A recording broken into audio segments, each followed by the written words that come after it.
Meu nome é Ana Vitória Marcondes. Tenho 31 anos. Ontem à noite, no casamento da minha meia-irmã, ela me deu um tapa na frente de 500 convidados. Ela me humilhou, me chamou de lixo. Todo mundo ao redor começou a rir. Eu não discuti. Não revidei. Só fiquei ali parada, em silêncio. Mas então, o noivo dela de repente deu um passo à frente e gritou: "Você faz ideia de quem ela é?" E naquele momento, a festa inteira mudou. Antes de eu contar o que realmente aconteceu, não esquece de curtir o vídeo, se inscrever no canal e me contar nos comentários de onde você está assistindo. Agora, vamos começar. A música estava alta. Luzes suaves, daquelas que deixam tudo mais bonito, iluminavam o salão. Pessoas riam, conversavam, comemoravam. Era um casamento lindo, o casamento da minha meia-irmã. Eu estava perto do fundo do salão, longe da multidão, segurando uma taça de água que eu nem tinha encostado. Ninguém me notava. E, sinceramente, eu preferia assim. Fazia anos que eu não via aquela família. Anos desde o dia em que me mandaram embora e disseram para nunca mais voltar. Mas quando o convite chegou, sei lá por quê, eu ainda vim. Talvez esperasse um desfecho, um ponto final. Talvez quisesse ver se alguma coisa tinha mudado. Mas ali, vendo eles rirem juntos, eu percebi, nada tinha mudado. Para eles, eu ainda era a mesma garota que eles descartaram. Nem sempre fui assim. Houve uma época em que eu implorava pelo amor deles. Eu era nova, uns 16 anos. Minha mãe tinha falecido e meu pai casou de novo rapidinho. Foi aí que ela entrou na minha vida. Minha meia-irmã. Desde o começo, ela deixou claro que eu não pertencia àquele lugar. Ela tinha tudo: atenção, cuidado, amor. E eu não tinha nada. Se algo dava errado em casa, a culpa era minha. Se ela chorava, sobrava para mim. Se ela queria alguma coisa, eu tinha que abrir mão. No começo, eu me calei. Achava que se me comportasse bem, se não arrumasse confusão, talvez eles me aceitassem. Mas esse dia nunca chegou. Eu ainda lembro da noite em que tudo acabou. Estávamos na mesa do jantar quando minha meia-irmã começou a chorar do nada. Disse que eu tinha estragado o vestido dela. Não tinha estragado, mas ninguém me perguntou nada. Meu pai nem olhou para mim. Só apontou para a porta e disse: "Some." Assim, sem explicação, sem chance. Fiquei ali parada, esperando alguém impedir ele, alguém dizer que não era verdade. Mas ninguém disse. Então eu saí. Naquela noite, perdi minha casa e minha família. Os primeiros anos foram os mais duros. Não tinha dinheiro, não tinha apoio, não tinha ninguém em quem confiar. Fiz bicos, lavei copos, morei em quartos de pensão. Às vezes nem sabia onde ia dormir. Mas continuei, porque não tinha mais nada a perder. Devagar, as coisas começaram a mudar. Estudei. Trabalhei mais do que qualquer um ao meu redor. Errei muitas vezes. Mas aprendi com cada erro. E, pouco a pouco, construí algo que ninguém poderia tirar de mim. Os anos passaram e um dia eu percebi que não estava mais sobrevivendo. Eu estava vencendo. A mesma garota que chamaram de inútil tinha construído algo maior do que eles poderiam imaginar. Mas nunca voltei. Nunca contei para eles. Nunca mais precisei da aprovação deles. E agora, ali estava eu, no casamento da minha meia-irmã, vendo ela viver a vida que sempre achou que merecia. Ela parecia feliz. Vestido perfeito, maquiagem perfeita, vida perfeita, como sempre. Por um instante, pensei em ir embora. Não tinha motivo para ficar. Mas antes que eu pudesse me mexer, ouvi a voz dela. Alta, cortante, chamando meu nome. Cabeças começaram a virar. Pessoas olhavam para mim. Eu sentia os olhares, julgando, curiosos. Minha meia-irmã veio caminhando na minha direção, o salto alto ecoando no salão. O sorriso dela tinha sumido, substituído por algo frio. "Você realmente veio?" disse ela, com a voz alta o suficiente para quem estava perto ouvir. Eu não respondi. Só olhei para ela, calma. Ela chegou mais perto. Os olhos dela percorreram meu vestido simples, minha presença quieta. E eu pude ver na cara dela, nojo. "Olha para você", ela falou, balançando a cabeça. "Achou mesmo que podia ficar aqui, com gente como a gente? Os convidados perto começaram a cochichar. Eu senti a tensão aumentar, mas fiquei em silêncio. Como antes. E talvez isso a tenha deixado com mais raiva ainda. Ela riu. Uma risada afiada, de deboche. Deixa eu adivinhar, continuou, mais alta agora, fazendo questão que mais gente ouvisse. Você veio aqui na esperança de conseguir alguma coisa de mim. Eu não disse nada. Não precisava. Mas nos olhos dela, meu silêncio parecia fraqueza. E aí aconteceu. Sem aviso, a mão dela levantou e acertou meu rosto. Um tapa seco ecoou pelo salão. Por um segundo, tudo ficou em silêncio. Aí as pessoas começaram a rir. Baixo no começo, depois mais alto. Era entretenimento. Como se eu não passasse de uma piada. Minha bochecha ardia, mas eu não toquei nela. Não reagi. Não falei. Só fiquei parada, em silêncio.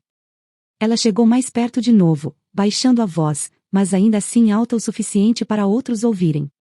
Você não pertence a esse lugar, disse. Nunca pertenceu. E enquanto o riso continuava ao meu redor, eu percebi uma coisa. Isso não era mais o passado.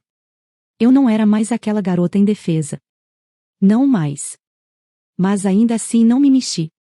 Ainda assim não disse uma palavra. Porque eu não precisava. E foi aí que alguém se adiantou. Você faz ideia de quem ela é? A voz foi alta e firme, cortando a risada como uma lâmina. O salão ficou em silêncio, e todas as cabeças se viraram. Eu não precisava olhar para saber quem era, mas olhei mesmo assim. O noivo da minha meia-irmã. Ele estava a poucos passos, os olhos fixos em mim. Não nela. Em mim. E havia algo na expressão dele que eu não tinha visto antes. Choque. Choque real, inconfundível. Minha meia-irmã franziu a testa, confusa. O que você está fazendo? Perguntou, tentando disfarçar com um riso. Relaxa, não é nada. Ela é só, para. A voz dele foi calma dessa vez, mas firme. Daquele tipo de calma que faz as pessoas ouvirem. O tipo de calma que piora as coisas. Ele deu mais um passo à frente, ainda olhando para mim como se tentasse confirmar alguma coisa, como se não acreditasse no que via. E então ele disse meu nome devagar, cuidadosamente. Senhora Marcondes. Um murmúrio percorreu a multidão e as pessoas começaram a cochichar. Minha meia-irmã congelou. O que você disse? Perguntou. Ele não respondeu ela. Ainda olhava para mim, esperando. Por um segundo, pensei em falar alguma coisa, explicar, impedir que aquilo saísse do controle. Mas aí eu lembrei do som da mão dela, das risadas, das palavras, você não pertence a esse lugar. Então eu disse, nada. Foi o bastante. A expressão dele mudou de dúvida para certeza. Ele soltou o ar devagar e passou a mão no cabelo, então se virou para minha meia-irmã. E pela primeira vez, havia raiva nos olhos dele. Não uma raiva pequena, não confusão. Raiva de verdade. Você tem ideia do que acabou de fazer? Perguntou. Ela piscou, completamente perdida. Do que você está falando? Disparou. Você está exagerando. Ela não é ninguém. Ninguém, repetiu ele. Uma risada curta, incrédula, escapou antes que ele balançasse a cabeça. Ninguém, disse de novo, mais baixo dessa vez. Ele chegou mais perto dela, abaixando ligeiramente a voz, mas não o suficiente. Todos ainda podiam ouvir. A ninguém que você acabou de dar um tapa, disse ele devagar, é a dona da holding Marcondes Global. As palavras caíram pesadas. Todo mundo ouviu claramente. Sem confusão, sem engano. Marcondes Global. Uma das maiores empresas do país. Negócios de milhões. Parcerias internacionais. Um nome que as pessoas respeitavam. E agora, cada pessoa naquele salão virava a cabeça devagar para olhar para mim. Minha meia-irmã encarou ele, depois mim, depois ele de novo. E de repente, ela riu. Mas dessa vez, não era confiante. Não era de deboche. Era nervoso, quase desesperado.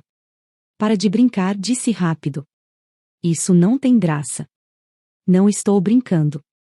A voz dele não mudou. Nem um pouco. Foi ela quem construiu tudo, continuou. Ela é a razão de metade das nossas parcerias internacionais existirem. As pessoas estavam se virando agora, olhando mesmo para mim. Não com diversão, não com julgamento. Com outra coisa. Confusão. Dúvida. Espanto. Minha meia-irmã balançou a cabeça. Não, disse. Não, é impossível. Apontou para mim. Ela saiu de casa sem nada, continuou. Não conseguia nem cuidar de si mesma. Como ela poderia? Porque ela não é mais a mesma pessoa, cortou ele. Aquilo doeu mais do que qualquer coisa. Porque era verdade. Ele se virou para mim de novo, o tom mais suave, só um pouco. Por que você não disse nada? Perguntou. Eu olhei para ele, depois para as pessoas ao redor, todos aqueles rostos que um dia me menosprezaram, agora encarando como se vissem uma estranha. E dei a resposta mais simples. Não precisei. Silêncio de novo. Mas dessa vez, era diferente. O rosto da minha meia-irmã tinha mudado completamente agora. A confiança tinha ido embora, substituída por algo frágil, incerto. Você está mentindo, disse ela. Mas a voz não era mais forte. Tem que estar mentindo. Ele nem olhou para ela. Já vi ela em reuniões de conselho, disse.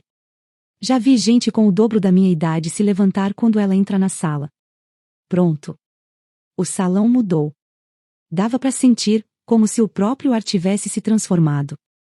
As mesmas pessoas que riam minutos atrás estavam completamente em silêncio. Minha meia-irmã deu um passo para trás, depois outro. Como se tentasse se distanciar de mim, da situação, da verdade. Isso é ridículo, murmurou. Você está destruindo meu casamento por causa disso. Foi aí que ele finalmente olhou para ela. Olhou mesmo. E o que ela viu nos olhos dele a fez parar de falar. Não estou destruindo nada, disse ele quieto.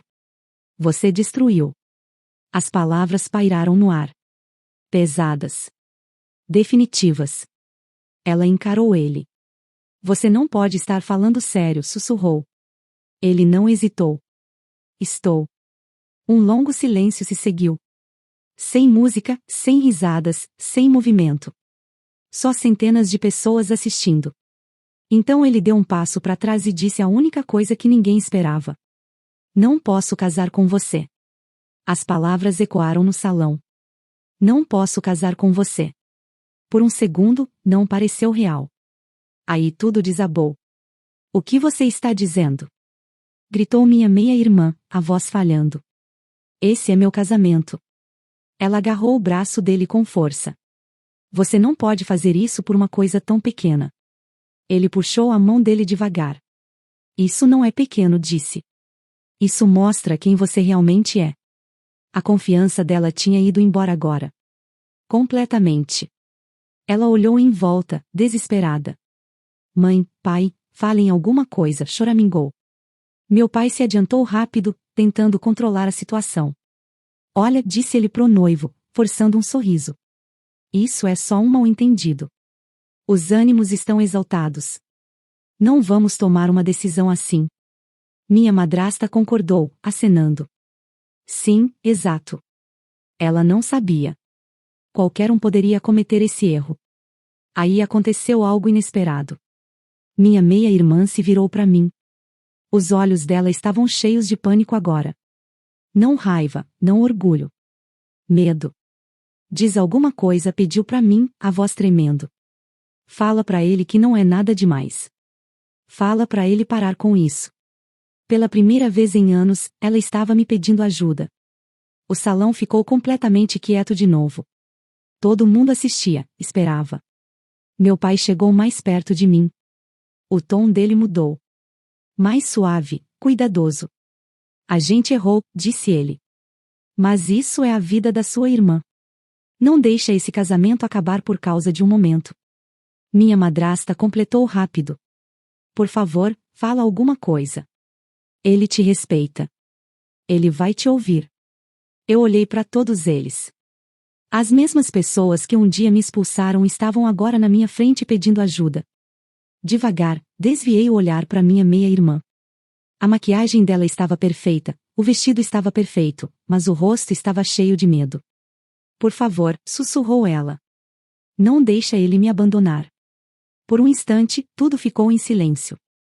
Aí eu falei, calma, simples. Isso não tem nada a ver comigo. Eles congelaram. Eu olhei pro noivo dela.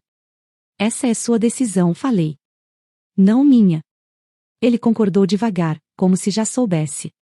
Então eu recuei, criando distância entre eles, entre a situação, entre o passado. Minha meia-irmã balançou a cabeça, as lágrimas finalmente caindo. Não, sussurrou. Você não pode fazer isso comigo. Mas eu já tinha feito. Não com vingança, não com raiva. Só não dizendo nada. Meu pai tentou uma última vez. Espera, disse ele. Mas eu não parei. Me virei e comecei a andar em direção à saída. Ninguém ria agora. Ninguém falava. Atrás de mim, eu podia ouvir ela chorando, a voz falhando, o casamento perfeito desmoronando. Mas não olhei para trás. Porque algumas coisas não merecem uma segunda chance. E algumas pessoas só entendem o seu valor quando é tarde demais. Então eu fui embora quieta, calma. Exatamente como fiquei ali antes. Mas dessa vez eu não era invisível. Eu era aquela que eles nunca esqueceriam.